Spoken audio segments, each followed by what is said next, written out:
Начинаются летние каникулы, а вместе с ними появляются организационные вопросы. Вот какие? Давайте поговорим сегодня в программе «Интервью». Здравствуйте, я представляю гостя в студии. Инна Рудавка, начальник отдела прокуратуры Республики Башкортостан. Инна Александровна, здравствуйте. Добрый день.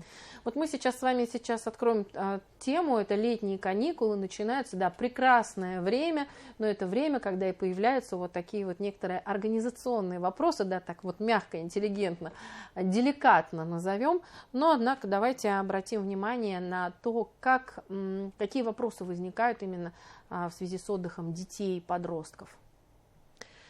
Вопросов на самом деле достаточно много. Нам ежегодно уделяется пристальное внимание.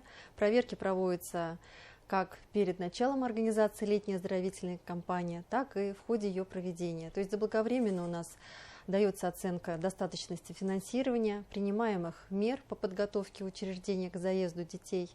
И, разумеется, принимаются меры реагирования, направленные на недопущение нарушений прав.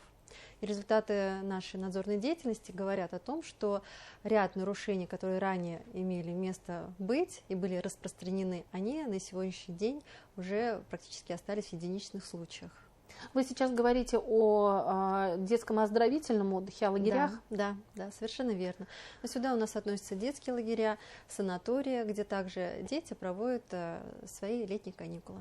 То есть эти учреждения готовы принять детей республики? Да, у нас недавно как раз мы на межведомственном заседании рабочей группы обсуждали готовность. У нас контролирующие органы также отчитывались о готовности, о том, что все уделяют пристальное внимание, и к началу летнего периода у нас уже все лагеря готовы будут принять детей. У нас сейчас их 1770. Инна Александровна, но не все дети готовы отдыхать, некоторые летом трудоустраиваются, начинают работать. Вот на какие моменты при трудоустройстве нужно обратить внимание? Да, это очень актуальный вопрос. Вообще заключение трудового договора у нас допускается с 16-летнего возраста. Однако можно заключить договор и с 14 лет, но при наличии письменного согласия одного из родителей. Работа должна быть легкой и не наносить ущерб здоровью. Законодательно предусмотрены ограничения, в первую очередь в целях заботы о здоровье ребенка, обеспечения его права на образование и развитие. Не допускается привлекать в ночное время, праздничные, выходные дни к сверхурочным работам. Испытательный срок также недопустим в отношении несовершеннолетних. Ну и основная у нас, скажем так, проблема в том, что имеют место случаи привлечения детей к работе без заключения трудового договора. Поэтому обязательно нужно обращать внимание на то, что он должен быть заключен в письменной форме, и в нем должны быть отражены такие существенные условия, как условия оплаты труда, размер денежного вознаграждения, срок и иные. Инна Александровна, а если говорить о детях, которые проживают в детском доме, вот чем они занимаются в летний период, на что вы обращаете внимание? У нас в целом соблюдению прав детей, в том числе оставшихся без попечения родителей, уделяется пристальное внимание. То, что касается летнего отдыха воспитанников детских домов, то они у нас проводят его в детских учреждениях санаторного, оздоровительного вида. Нами при проведении проверок, как уже говорила, уделяем внимание не только в летний период, но и в течение всего года.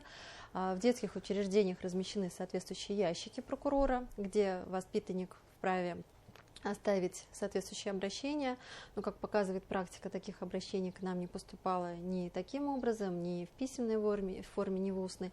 Прокуроры у нас регулярно проводят проверки в учреждениях данного вида, проводят беседы с воспитанниками, и при наличии нарушения принимаются исчерпывающие меры реагирования, направленные на как устранение недопущения впредь, так и на привлечение виновных лиц к установленной законом ответственности. Инна Александровна, воспользуюсь случаем и тем, что вы у нас сегодня в студии, спрошу именно о выделении жилья детям-сиротам. Вот как сейчас этот вопрос обстоит, с какими проблемами сталкиваются дети, как вот помочь? Это очень актуальный вопрос на настоящее время. Список лиц, которые подлежат обеспечению жилыми помещениями, он формируется у нас Министерством семьи, труда и социальной защиты населения, обновляется каждые полгода, и на сегодняшний день почти из 8 тысяч состоящих в нем лиц 5081 сирота подлежат обеспечению жильем в связи с достижением 18-летнего возраста. Проблема состоит в том, что финансовых средств, выделяемых на обеспечение жильем, у нас недостаточно, чтобы сразу обеспечить, реализовать право. Поэтому с нашей стороны принимались меры. Предусмотрен такой альтернативный способ, как предоставление жилищного сертификата. По нашей инициативе принят законопроект, который вступил в силу с 1 января прошлого года. И у нас в прошлом году уже 80 сирот реализовали свое право, именно используя жилищный сертификат. В данном году такая практика у нас продолжена. Кроме того, по результатам нашего вмешательства разработана республиканская поэтапная программа погашения задолженности перед сиротами по обеспечению жилым помещением до 2030 года. На ее реализацию выделено свыше 13,5 миллиардов рублей. Нами проводятся проверки, как начиная с вопроса своевременности включения в данный список. В него включаются с 14 лет дети, оставшиеся без попечения родителей. Также нами осуществляется надзор за законностью снятия исключений из этого списка. И обязательно проводится с привлечением специалистов качество предоставляемого жилья. Инна Александровна, если вы говорите именно о детях-инвалидах с ограниченными возможностями здоровья, по обеспечению их прав, какая осуществляется работа? С какими вопросами чаще всего обращаются дети-инвалиды? К нам, как правило, обращаются законные представители детей данной категории. Они касаются различных сфер жизнедеятельности, начиная с лекарственного обеспечения, предоставления технических средств реабилитации. Также это касается и свободного доступа к объектам социальной инфраструктуры, тот же пандус, который необходим для колясочников. Сталкивались и со случаями несвоевременного предоставления жилого помещения, на которое ребенок-инвалид в силу имеющихся заболеваний имеет право на внеочередное предоставление. И сейчас хочу задать вопрос, который может быть не такой радужный, не такой может быть и веселый, но тем не менее не могу не спросить, все-таки летом увеличивается детская преступность или наоборот? За летний период статистика у нас по-разному говорит, но любое преступное посягательство со стороны ребенка – это происшествие для всей правоохранительной системы и общества в целом, поэтому к этому нельзя относиться спокойно. Важнейшая роль здесь отведена именно раннему выявлению, пресечению негативных тенденций. Поэтому высокий прокурорский спрос с органов, в чью компетенцию входит выявление подростков, оказавшихся в социально опасном положении, и проведение соответствующей работы, оказания помощи. Если обратиться к статистике, то в результате наступательной позиции прокуроров, корректировки работы республиканских служб системы профилактики удалось добиться снижения подростковой преступности почти на 23%. Намеченный темп мы не снижаем, продолжаем осуществлять мониторинг в данной сфере, и при необходимости будут дополнительно приняты меры по координации работы в данном направлении. Какие бы вы профилактические мероприятия посоветовали, может быть, родителям, в принципе, взрослым, для того, чтобы избежать именно детской преступности? В какой момент нужно бить тревогу? По мнению специалистов, 80% преступлений, совершаемых детьми, это результат их безделья, отсутствия контроля со стороны взрослых, то, что оборачивается потом ощущением безнаказанности. Все это в наших силах предотвратить, оградить ребенка от негатива. В первую очередь ребенок должен понимать, осознавать о том, что любые его действия влекут последствия, которые могут стать негативными как для него самого, так и для его семьи в целом. Родителя ребенку необходимо воспринимать в качестве друга, с которым можно и поделиться, и спросить мудрый совет в той или иной жизненной ситуации. Во-вторых, необходимо научить ребенка фильтровать как в своем окружении, так и в социальных сетях, в мессенджерах деструктивную информацию, которая может причинить вред его развитию. Те же самые сомнительные схемы криминального характера, в том числе за денежное вознаграждение. Ведь все мы знаем, что легких денег не бывает. Ну и третье – это профилактика путем обеспечения полезного отдыха и безопасной занятости детей, особенно в летний период, когда они предоставлены сами себе, пока родители на работе. Инна Александровна, бытует мнение, что подростков не касается уголовной ответственности. Это так? Какую ответственность они несут? Но это ошибочное мнение. Формированию общественной безопасности в целом способствует реализация принципа неотвратимости наказания за совершенное преступление, а также формирование в обществе нетерпимости к любой противоправной деятельности.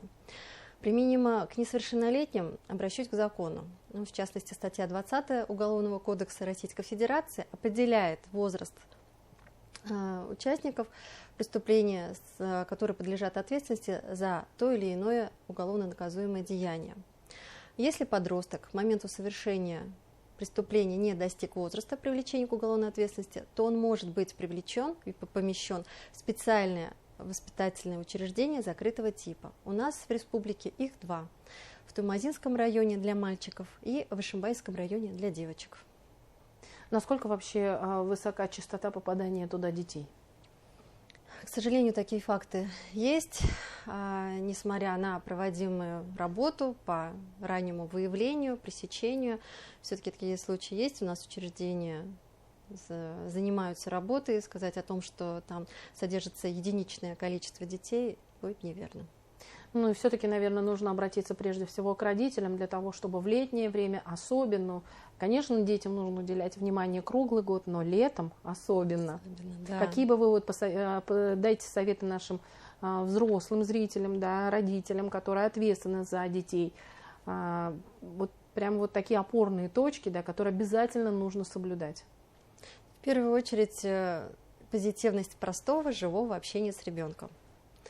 Научить, скажем так, сохранять спокойствие, понимать, осознавать последствия тех действий, которые он совершает, уметь постоять за себя, не пойти на поводу сомнительных предложений, которые могут обернуться негативно как для самого ребенка, так и для окружающих.